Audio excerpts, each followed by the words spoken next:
বলো না দেখি বয়ানে করা যায় কিনা। হুজুর এমন একটা ঘর উঁচু মাত্র 2 হাত, চওড়া 2.5 হাত, এমন একটা ঘরের মধ্যে আমার রাখলো 1000 পাওয়ারের 2টা ভাল্ব দিয়া। হুজুর এত গরম, অনেকবার হাত নিছি গলার কাছে, নিজে নিজে যেন আত্মহত্যা করা যায় কিন্তু মরি নাই।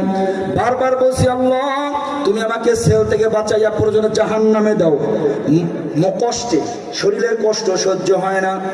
বারবার বলছি আল্লাহ এখানে মত দাও, প্রয়োজনে আমাকে জেলখানার এই সেল থেকে বাঁচাই আমার জাহান্নামে দাও। হুজুর জানি এটা গুনার কথা, তারপর মনের কষ্ট মানে না, এই জন্য বারবার হাত নিয়ে দেখি আত্মহত্যা করা যায় কিনা। না, রুহু বের হয় না। জেলখানার ভিতরে আইন না মানলে জেলখানার মধ্যে আবার সেল হয়, কথা কয় না? আরো জোরে কোন? 1 নম্বর যেখানে কেউ যাইতে চায় না, 2 নম্বর গেলে আর থাকতে চায় না, 3 নম্বর যতদিন থাকবে ইচ্ছা অনুযায়ী চলা যায় না।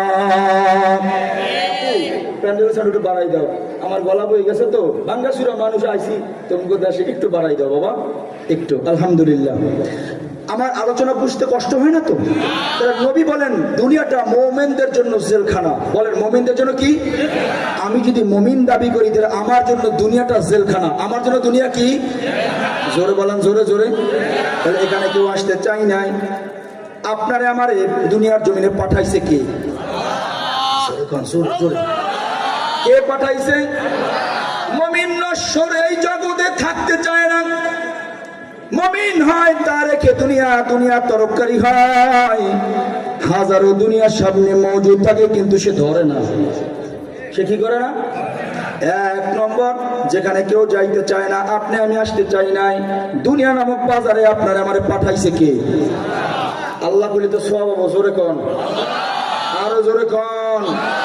দুনিয়া নামক বাজারে আল্লাহ আপনাকে আমাকে পাঠাইছেন। মুমিন নশ্বর এই জগতের মধ্যে থাকতে চায় না। যদিও দুনিয়া চলে, ব্যবসা করে, চাকরি করে, মা আছে, বাবা আছে, বিবি আছে, সন্তান আছে, কিন্তু নজর হয় মুমিনের জান্নাতের দিকে। আমার রব আমারে কোন দিন নিতে পাঠাইবো, আমি আমার রবের কাছে চইলা যাম। মুমিন কখনো দুনিয়ার চাকচিক্য দেখা পাগল হয় না।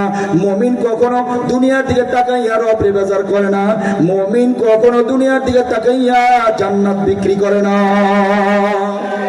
সবসময় নজর জান্নাতের দিকে। ঘটনা আসছে, মুমিন যে আসলে এই দুনিয়াতে থাকতে চায় না, সে সবসময় রবের